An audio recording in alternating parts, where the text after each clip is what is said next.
Hi, good morning, good afternoon, good evening. I'm Rico Olivares. Welcome to the 10th episode of Blue Eagle 40. For today's episode, we've got two guest stars. The first one will be from the Ateneo men's football team, the defending champions of the UAAP. We're going to have Miko Mabanag, and after that, we're going to be having Nico Elorde, also from the defending champion Ateneo Blue Eagles. So first up, Miko Mabanag. Welcome to the show, Miko. Hi. Hi, guys. Okay, so initially kasi we were thinking of having not only Miko but also Yu Murayama, but he is somewhere out there. So it's not bad talking to one of the best midfielders in the business. Mick, kumusta ang college life so far?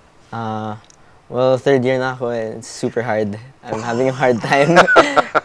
Actually, today, 1 hour of sleep pa lang. Really? Yeah. Wow. Marketing pass, and then I have Opman pass pa on Friday, and then Jeep papers, dami. Okay, I understand you're taking legal management, Yeah. right? What's your plan after college? Well, I don't know yet, but initially I wanted to be a lawyer, but then now that I'm taking the law classes, parang it's not my thing anymore. Parang Okay. parang it's too much.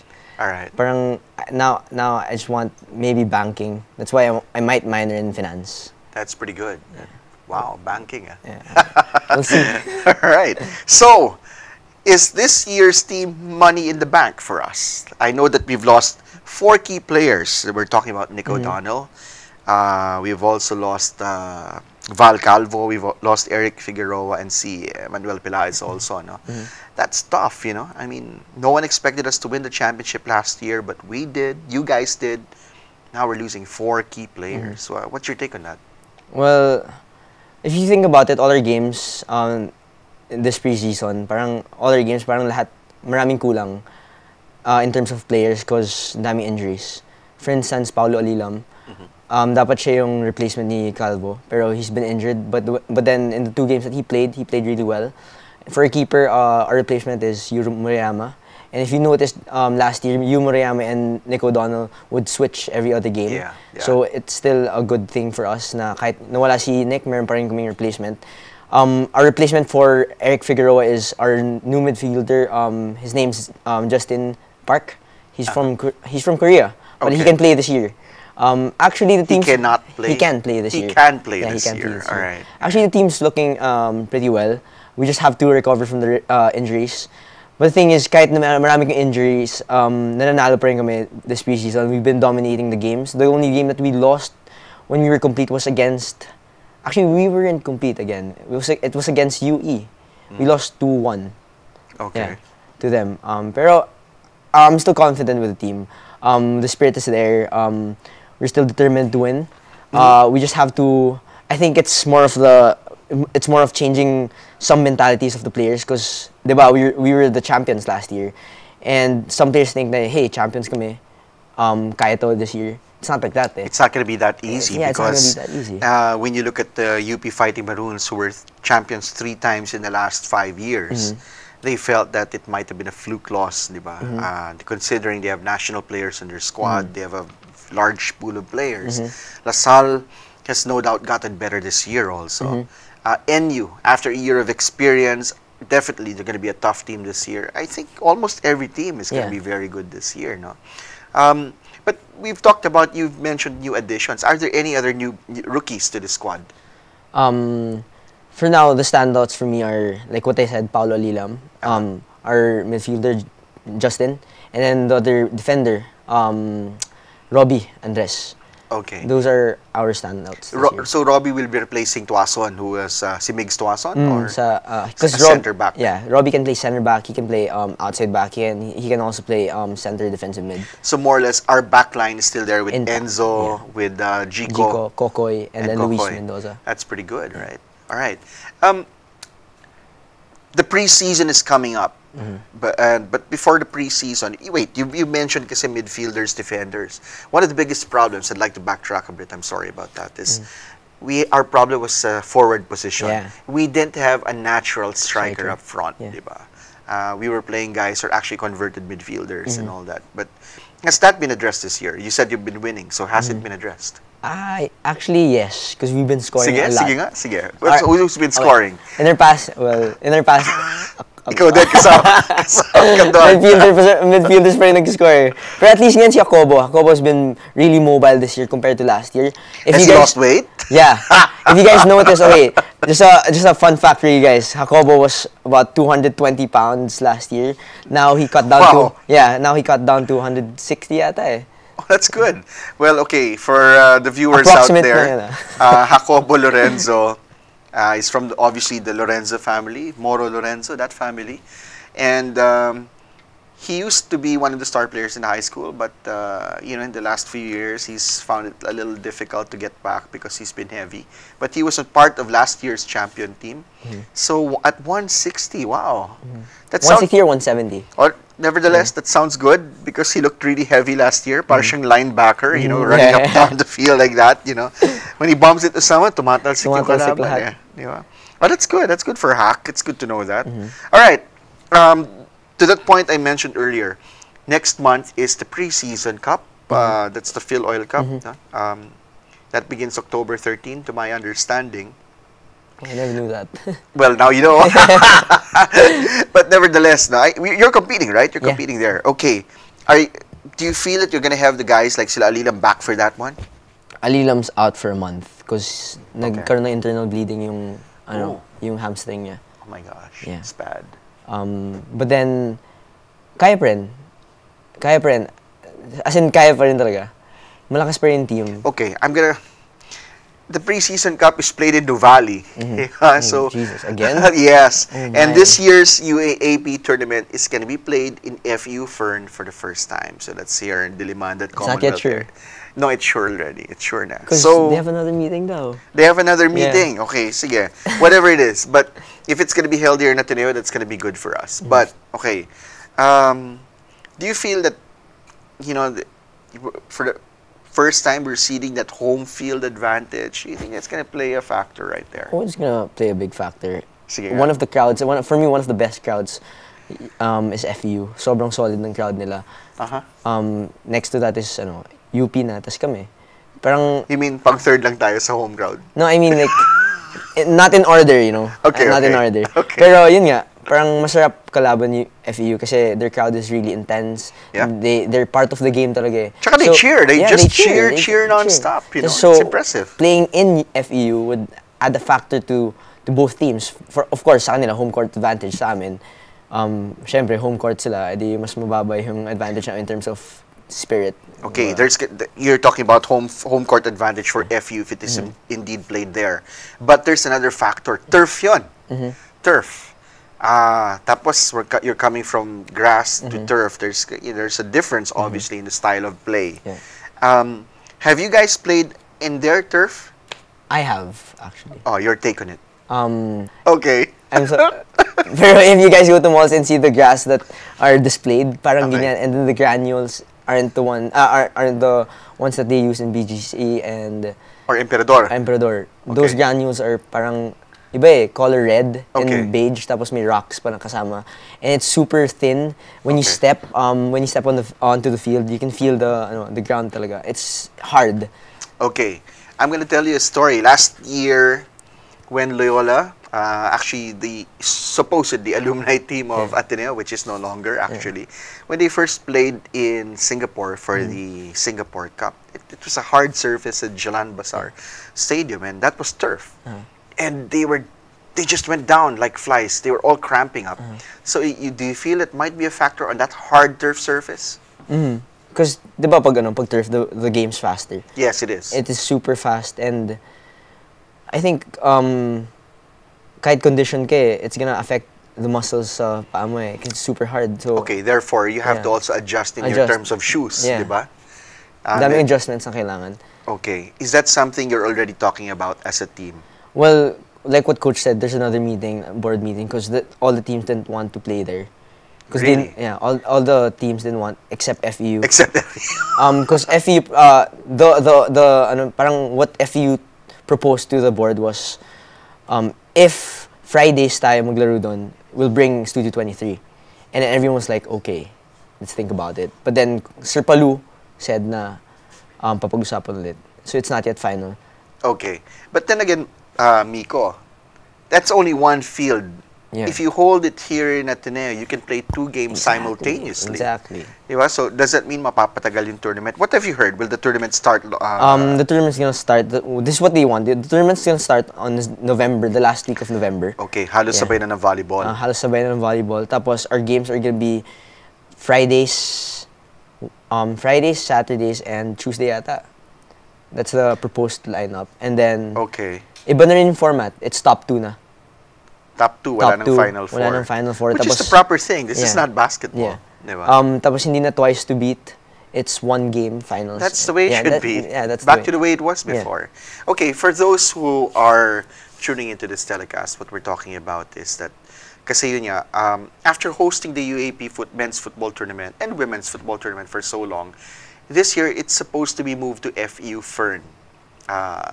But from what Miko's telling us is that there's going to be another board meeting where mukhang ibabalik dito. Pero I think some others are angling for Rizal, but Rizal is under repairs also.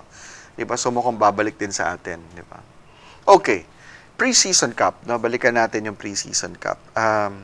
What can Ateneo fans expect, and where, it's going to be played in the Valley again. It's going to also be played in FU Fern. What can Ateneo football fans expect from this Blue Booters team? Well, what we're trying to do right now is that if you guys have noticed, when we play our games this pre-season thing for us, parang we mix our lineups. It's always rookies, sophomores, or seniors, rookies, parang ganyan. Because coach wants to address the problem. Address our problem last year. Yung bench namin daw, parang when they go in the pitch, parang they're not ready. Coach wanted to address that problem. Now, when the next game that we play, no matter who's inside the field, maglalaro 100% parang starting 11. Okay. So, expect that no matter who's on the pitch, we're gonna play like we were the starting 11. Like, parang yan, 100% palagi. That's an excellent attitude then. Yeah. Okay, Miko. Your 3rd year in the seniors UAAP, diba? You've had a lot of tough battles with FU in the juniors division, diba? Sila yung ka-rival ng Ateneo for the juniors crown. Do you feel you're gonna be favorites this year, whether it's played in FU or not? As of now, how I'm looking at it, I don't wanna think of us as favorites. Parang like what we have been talking about, we want to look at Ateneo as underdogs pa rin. Because, last year, parang we had this thing with the team, parang what happened in the past was the past. Parang ayaw na namin yung, sige, natalo kami last year, natalo kami 2 years ago, we're gonna bring that attitude na talunan pa rin kami this year. So this year, what we want to show you guys, we were champions last year, but we don't care about that anymore. We want to... It's a whole new ball game. It's a whole new ball game. We're gonna show you like it's a whole new team na rin. We're gonna play with all our hearts. Basta iba. We're gonna change it every year, but with the same mentality that we want to leave you guys a legacy. Okay, last few questions, Mick. Yeah. What's your experience like? Your second stint in the UFL, you played with Loyola Aguila before, then you played with Nomads last time. What was it like for you, and what club are you in right now? Well, hindi mo pwede sabihin? Hindi, pwede na sabihin. Sige, sabihin mo na. Gusto kong sabihin sa inyo na I scored my first first division goal last season. I was there, man. I saw that one. Against Loyola. Where the young husbands play. Okay, nakakagulat of all pa Loyola pa eh, no? So, yeah, I'm just so proud of that. Sorry, guys. And then I was playing for Nomads last year, but then this year, since Nomads is having a hard time with the foreigner rule, they sold my contract to Manila Jeepney, which is a club by Arab. It was announced already. It's a club by Arab, funded by Arab. I'm gonna be playing for them. For the cup, hindi ko pa alam kung ano mangyari sa akin sa league, pero for the cup, for sure, I'm gonna be playing for Manila Jeepney. I don't understand. Nomads is having problems with local players, but they sell one of their local players. They ran out of cash. Alright, so one of the perils of local football. Nevertheless, the Ateneo Blue Booters will be in action in the Phil Oil Preseason Cup. We're going to be announcing that schedule here on Blue Eagle 40 as well as on ateneo.edu. So if you want to watch the fortunes of our men's football team, dun yung makikita. But in the meantime, Miko, we're glad to have you here. We're gonna have you back, no doubt. Hopefully with you, Jico, and the other guys. Yeah. We want to talk to them. Your any last words, your thoughts about this season to come? Well, I hope, guys, that you give us the same support that you gave us last year. Maybe one more step higher. You know, guys, sobrang sarap na maglaro when you guys are there. We know that you guys have our backs, and it's really, masarap sa puso namin yan. Yes, Gusto namin naglalaro kasama kayo. Yeah. Sarap no? Unexpected championship. Like, imagine when we won, everyone was running to the field. So may mga champagne bottles pa. Parang iba. So sana this year ulit, supportahan niyo lang kami. You can follow us on Twitter. Twitter account. Ateneo MFT. Or you can check out our Facebook page. Who manages that Twitter account? It's a secret. It's a secret. Let's not reveal that. Managers namin. Anyway, guys, thank you for last year. Sana kita-kits tayo this year. Alright, there you have it, Miko Mabanag. When we return on Blue Eagle 40, we're gonna have another guy who, despite his size, brings a lot to the table. That's Nico Elorde. So keep it right here, Blue Eagle 40.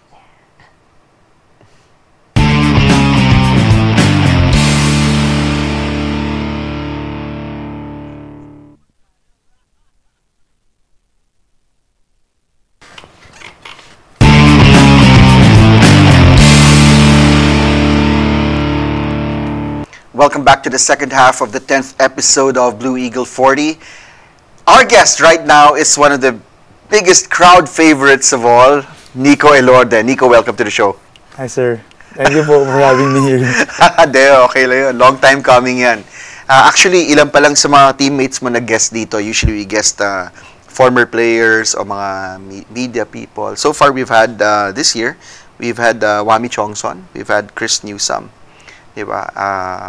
So, ilan-ilan pa lang. Tapos, sa mga teammates. Juan Pesuma last week. No? Nico, how's school so far? What course are you taking? Interdisciplinary studies. Tapos, yung track ko is comm psychology. Wow, alright. That's medyo mabigat. Wag mo ko i-psych out. Nick, mahirap ba balancing that and training? Sobrang hirap. Especially the past 2 weeks. Kasi, yun nga, puro orals, ganyan, tapos papers. So, minsan hindi ko na talaga alam paano ko i-balance kasi yung focus ko. So, kailangan parang one at a time. Kunyari, paper muna and then may game the next day. Doon. Nico, you talked about the game the following day. Itong season na to, obviously, medyo hirap na hirap yung Blue Eagles natin, no? How, has that even been more difficult for you na minsan masama yung pagkatalo? Yung last game, talo tayo sa NU. Mahirap ba o madaling kumalas dun sa mga ganun sitwasyon? Para sa'yo, speak for yourself, not the team. For me, sa akin talaga, syempre sobrang hirap kasi, yun nga, parang winner ako. Gusto ko talaga laging nananalo. Right. And yun nga, nakasanayan na rin tayo dito sa Ateneo na panalo lagi. So, pag natalo talaga, parang mahirap bumangon, pero kailangan talaga eh. Nico, sa tingin mo, itong year na to, parang never tayo on the same page. Kasi parang ang daming na-injure, tapos hindi pa nagkakasabay-sabay lahat. Sa palagay ko lang, dalawa pa lang laro natin na yung maganda yung lahat, everyone on the same page in terms of basketball. No? That was Adamson the first round, and then FEU yung second round. Sa tingin mo, malaking epekto ba talaga yung nagka-injury yung iba-ibang player? Siguro, sobrang laking epekto lalo na nung first round kasi expected namin yun, kompleto kami. Biglang, week before na-injure si Kiefer. Siyempre, siya pa yung namin, leading scorer. So, parang biglang adjust kami kagad kung sino yung papalit ganyan.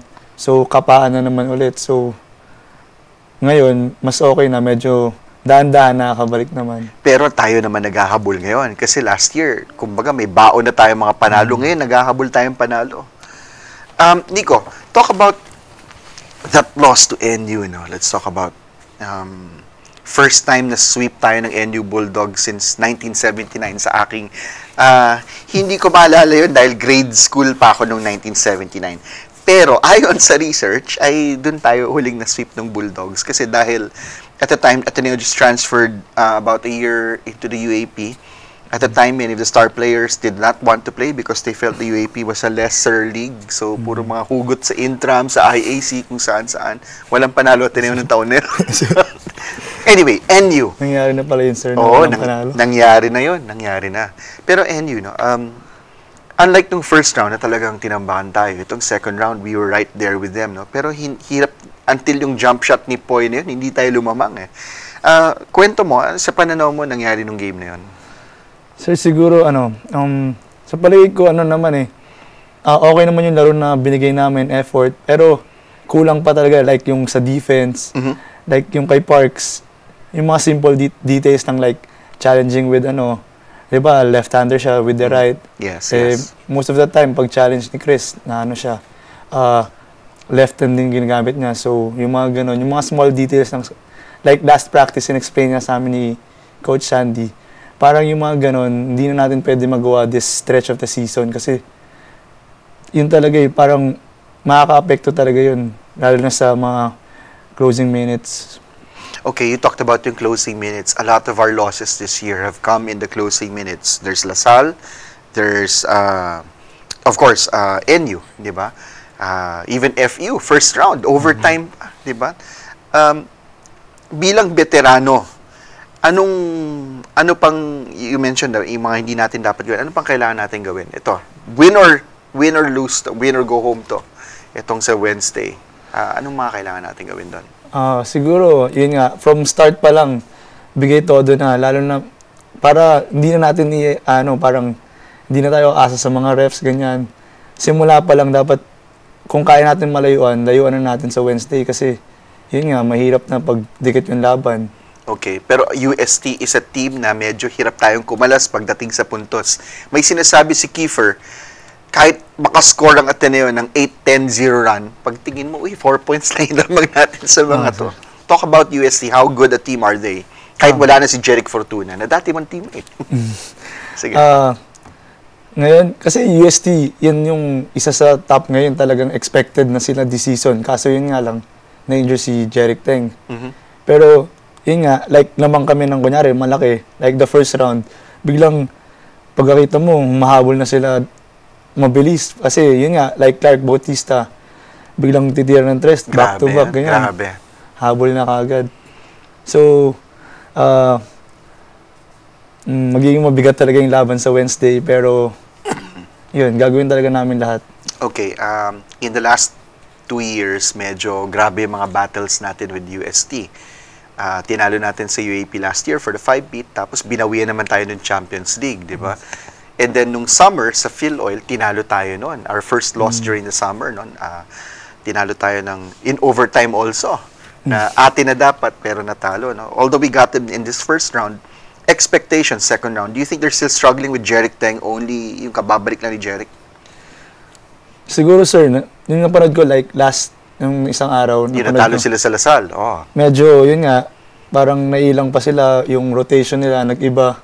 So, parang, feeling ko mas kumpiyansa ako this Wednesday kasi nangangapa sila sa pagbalik ni. Okay, for the benefit of fans, Nico, so, para, na-mention mo nga na nangangapa sila dahil kababalik lang ni Jeric, no? So, look, kung titignan mo yung sitwasyon din ng Ateneo, ganun din, di ba? Parang, malaking bagay ba pag parang may biglang nawala sa inyo, tapos biglang bumalik talagang, tapos like, who's taking the shots? Is that something that really matters? Syempre, yun, big factor yun kasi yun nga, nag-adjust na kayo, nawala siya, biglang during this, stretch, kung kaya lang patapos na, babalik siya. So, parang, alam mo na yung kung sino yung dapat asahan, biglang may bago na naman. So, big adjustment talaga yun. Okay, but that's in spite of yung kakayahan ni Jeric. Alam naman natin what Jeric can do, di ba? Okay, in the last few games, yung ibang teammates mo medyo kinakapos, no? Parang, do you feel that malaking factor din yung injury ni Keith na hindi pa siya 100%? Kasi parang yung pagkatalo natin sa Lasal at sa NU, siya yung kulang di ba? Yun nga, sir. Like sinabi niyo po, malaking factor talaga kasi siya yung like leading scorer namin. So, parang kung wala siya, ang laking hila pa ba ng scoring namin. So, yun, yung like napakahirap talaga mag-adjust kasi yung leading scorer mo, wala doon. So, kailangan talaga lahat mag-step up. Maghanap ng puntos, no? Diba? Pero nung summer, ang ganda ng pinakita niya, no? Parang ang import kung maglaro, eh. Lalo yung sa Lasal, diba? Oo, grabe siya doon. Pero Nico, you're acknowledged or said to be one of the toughest players in the league because medyo madalas kang bagayin, tirahin, at lahat, no? Is it difficult for you knowing that you're one of the most fouled players? Di ba? I know you come from a tough family. Your granddad is arguably the best boxer in Philippine history, di ba? But I see your mom, medyo malapit-lapit ako mo po sa parents pa. Yung mom mo napapaganon-ganon. Di ba? Tumatayo, eh. But is it tough for you out there? Do you feel that sometimes other players are, talagang Oo, sir. Ganun talaga, eh. physical talaga? Physical talaga, lalo na sa, ewan ko, sir, ewan ko ba't ako laging tinatamaan. Pero siguro kasi, ang kulit ko rin kasi magdepensa, parang bigay todo talaga ako lagi. Parang all out talaga. Parang gusto ko kasi talaga manalo parati. So kahit yung mga first quarter pa lang, todo na ako. So speaking of gusto mo manalo, this year nag-pick up yung shooting mo. Last year medyo kinakapos but you picked up on your scoring. Bakit ka biglang umangat yung kumpiyansa mo sa shooting mo? Siguro, sir, yun nga, kailangan na po talaga mag-step up talaga this year. Tapos, and mas kumpiyansa na ako sa sarili ko, mas tinitake ko na yung mga open shots. Like before, syempre, mas marami pang asahan. Like sila Greg, first option. So, ngayon, kailangan talaga mas maging aggressive. And, ano talaga, kumpiyansa lang talaga. Okay. Back tayo dun sa Do or Die Wednesday against UST. Parang this year, we've faced a lot of adversity. Beginning from, even dating from last season, na si Poy, na-injured si Poy. Tapos si Keith, si Von, ang dami. Parang ang dami nangyari. Nung past years na napaka-healthy ng team, na iilan lang na-injured, this year, parang naubos yung good karma dun. Ang tanong ko bilang Nico, is that, do you feel that in spite of everything, kaya pa to? Parang ang sasakit ng setbacks, eh. Lasal, NU, di ba, na pwedeng panalunin, eh, di ba? Kaya pa ba? Sa akin, sir, kaya po talaga. Kasi, yun talaga, eh. Alam ko naman, from the start pa ng season, kaya namin. Yun nga lang, parang maraming pumipigil. Like, yun nga, mga injuries, ganyan. Pero, yun nga, as a team, positive kami lahat, eh. Kasi alam naman namin, kaya namin manalo. Like, tinalo namin yung FPU. Sila yung number 1 team before. Tapos, lahat close game lang yung mga talo namin sa mga nasa Final Four ngayon. So, para sa amin, kaya talaga namin, kaya pa to. Basta, yun nga. Napag-uusapan nyo ba that on Wednesday, it's not only fighting for a 6-peat, but medyo yung after 14 straight years of making the Final Four, medyo delikado. Siguro the fans din want to know, is that something you guys, pinapag-uusapan nyo ba yan o hindi naman? Sa amin, sir, hindi na namin ganong napag-uusapan. Parang sa amin, basta kailangan lang manalo sa Wednesday. Focus lang talaga. Yun lang talaga. Okay. How are we for this Wednesday? Everyone good? Everyone injury-free? Okay naman, sir, lahat. Like, parang ready na kami. Kasi, yun nga, ano na talaga eh, ayaw pa namin magbakasyon eh. Parang ang aga pa eh. Talaga? Hindi sanay yan? Hindi kami sanay, sir. So, yun, expect na lang nila na bibigay talaga namin lahat ng mga kaya namin this Wednesday and yun. I'm gonna backtrack a bit. No? Obviously, you came from De La Salle Zobel and you played for DLSU for 2 years. No? Was it easy for your family to shift in terms of, uy, nag-cheer yung mga kapatid mo, nakikita ko. Hindi lang, dati naka-blue lang sila out of respect. Eh. Pero ngayon, medyo nakita ko ng isang naka-Ateneo shirt. Madali na ba? I know your family's from there. Was it easy? Sir, actually, hindi talaga madali. Kasi yun nga, from lahat nung dati, yung mga damit ko, lahat green. Si mama rin, lahat green. So ngayon, tapon lahat ng green. Alis na yung mga green, palit ng blue. So, grabe talaga, sir. Yung sa mga kapatid mo, sino sa kapatid mo nagba-basketball? Alam ko, yung dalawang kapatid mo nagba-boxing din. Pero I think one of them also played basketball for Zobel. Sir, dalawa po sila nag-basketball sa Zobel. Pero, okay. Like, pagdating ng second year, yun nga, nag-focus sila sa boxing. Okay. Was it easy also for them? mga kapatid ko naman, basta suporta lang talaga sila. Yun nga yung That's maganda eh. Kasi kung saan man ako, andun pa rin sila. Every game, andun talaga sila nanonood. Okay, but does it help that you have another former teammate in Gwyn Capasio who's also in the lineup? Malaking tulong din Malaking ba yun? tulong, sir. Like, yung pagdating ko dito, wala akong gaanong kilala. Tapos, sobrang nakakaba kasi, yun nga, parang galing Lasad, biglang pupunta natin na yun. Eh, andun naman si Gwen, so, mas napadali yung How do you feel now that you've become one of the crowd favorites? And because of your toughness, your ability to hit those clutch shots and all that, di ba? Pag, narinig mo ba yung reaction ng crowd? Sir, sobrang, syempre, sobrang thankful ako sa kanila kasi, yun nga, at least ngayon, parang di ko na-expect from Lasal, biglang ngayon, magiging, paglabas ko ng, like, for example, nag-sub, bilang last ng cheer, Ateneo community na yung nag-cheer sa akin ng ganun. So, yun, sobrang thankful talaga ako. Okay, being a part of that 5-peat team, obviously making history, how big a deal was that for you? Sobrang laking yun, parang achievement sa akin kasi since pag-graduate ko ng high school, yun talaga yung pangarap mo eh, mag-champion. Tapos, yun pa, nasama ka pa sa 5-peat, which is, talaga, history. So, parang sobrang laki talagang, achievement sa akin yun. That team was special. You had Greg, you had Nico, Salva, you had Justin Chua, Oping, of course, and Tonino Gonzaga. How special was that team for you? I know I said it's special, but personally for you, for someone coming into that team that had won so many titles, and to contribute. How special, sir? Yes. Paano mo yun? Meron akong babanggitin Kasi dati, nung lumipat ka, tinitignan ko yung Facebook mo. Matagal na tayo magkaibigan, Nico. Matagal na. Nanay mo, matagal ka na kaibigan nanay mo. Tinitignan ko yung Facebook mo, nakalagay, study nila Lasal. Pero ngayon, Ateneo na. Pinalita ko na yun, sir. Napun ako yun, agad. Sinicheck ko pala yun, sir. Oo naman. Pero never kita question to, di ba? Siyempre. Ayan, so that you know.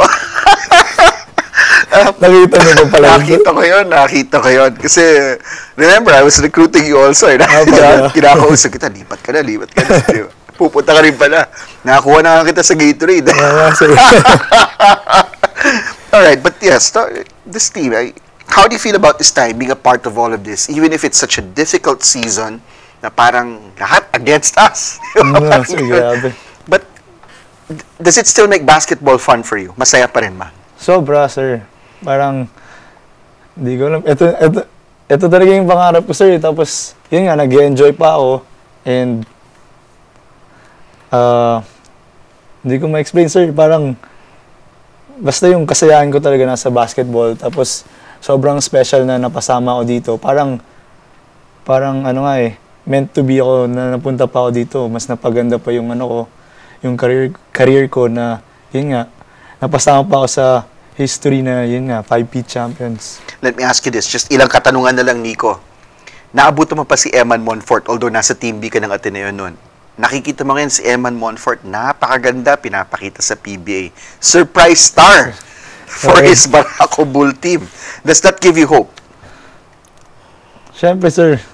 Kasi, yun nga, parang it's not about the height. Yun Yes. Nga, diba? Yes. Pinatunayan naman yun, like, nung ibang NBA players, lalo na ngayon, nakita ko si Eman na andun na, parang, isipin mo, kung kaya niya yun, kaya ko rin naman gawin yun. Exactly. So, yun, parang, yun talaga yung dream ko, yung makapaglaro sa professional. So, yeah. Good. Okay. Nico, just invite na lang the Ateneo fans to come out on Wednesday. Big game on Wednesday. Sabi mo kung anong oras at kung saan gagawin yung laro at to come out and support the team. Dito, sir. Kahit saan. Sige. Basta nandiyan.